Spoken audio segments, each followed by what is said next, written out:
Hi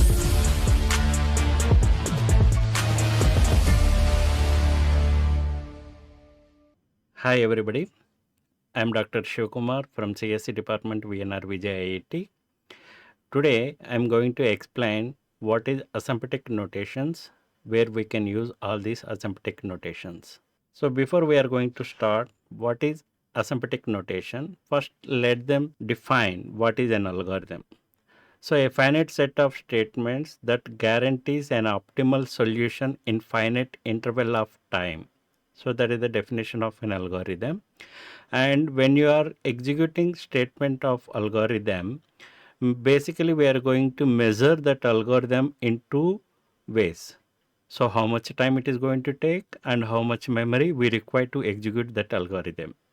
So to measure that algorithm, these are the two things we need to define. So the time complexity will define what exactly the time requirement for execution of an algorithm, and space complexity defines how much memory is required to execute that an algorithm. For example, I have one statement where we are having that algorithm with 5n plus 3 statements.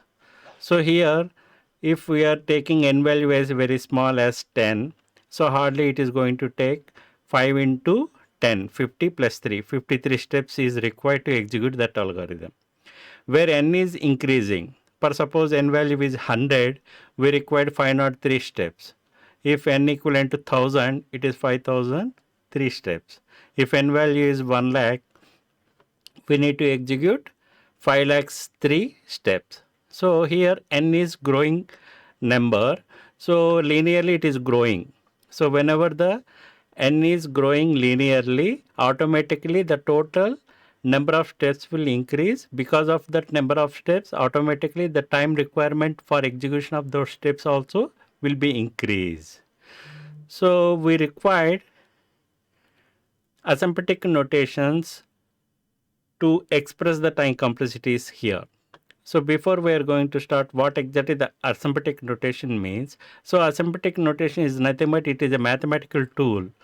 We are using these mathematical tools to represent the analysis of algorithm in terms of time and space. Okay.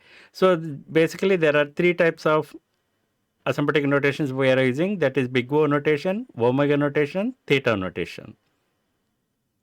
So coming to the definition of big O notation, we are going to use two functions f of n. We are defining that f of n in terms of order of g of n. The definition is 0 less than or equivalent to the function f of n is less than or equivalent to some constant c into g of n. So it is going to define the maximum time requirement for this algorithm. So big O notation is defined as f of n equivalent to big O of g of n. Generally, this big O notation will represent the upper bound of your algorithm. That means the maximum number of time it is going to define. Similarly, the theta notation. So the theta notation is representing the lower bound of that algorithm and upper bound of that algorithm. So the function f of n will be defined as 0 less than or equivalent to some constant c1 gn less than or equivalent to function f of n less than or equivalent to c2 into j of n. So this function will have both lower bound as well as the upper bound. So this is the function where we can use this notation to represent the lower bound of that algorithm, upper bound of that algorithm. And this is omega notation. We are using omega notation to represent the lower bound of an algorithm. So the function f of n will be defined as 0 less than or equivalent to some constant into g of n is less than or equivalent to f of n.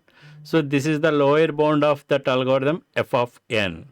So to represent lower bound of an algorithm, we are going to use the notation omega.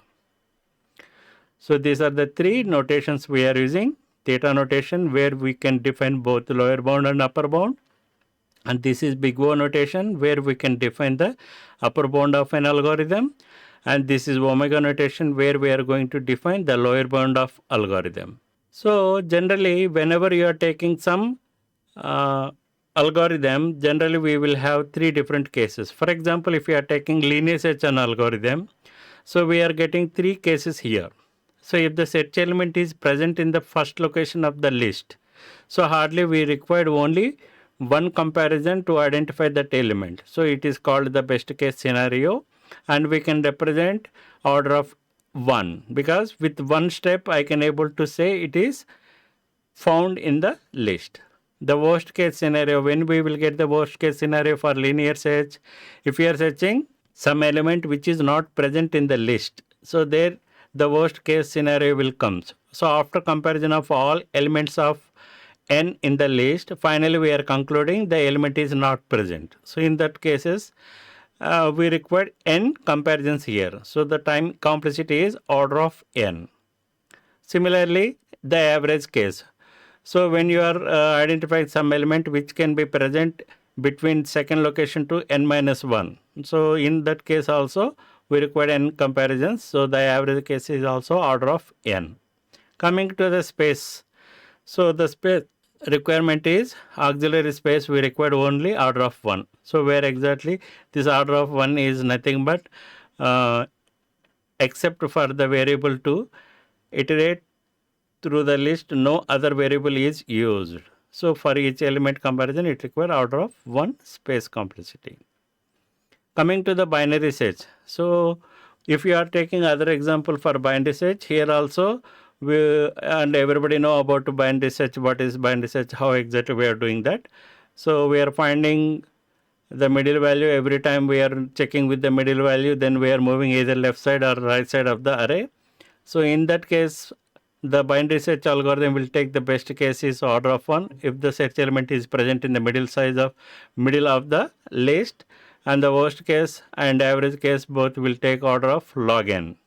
And coming to the space complexity, for iterative algorithm it is taking order of 1. For recursive approach it is going to take order of log n. Thank you.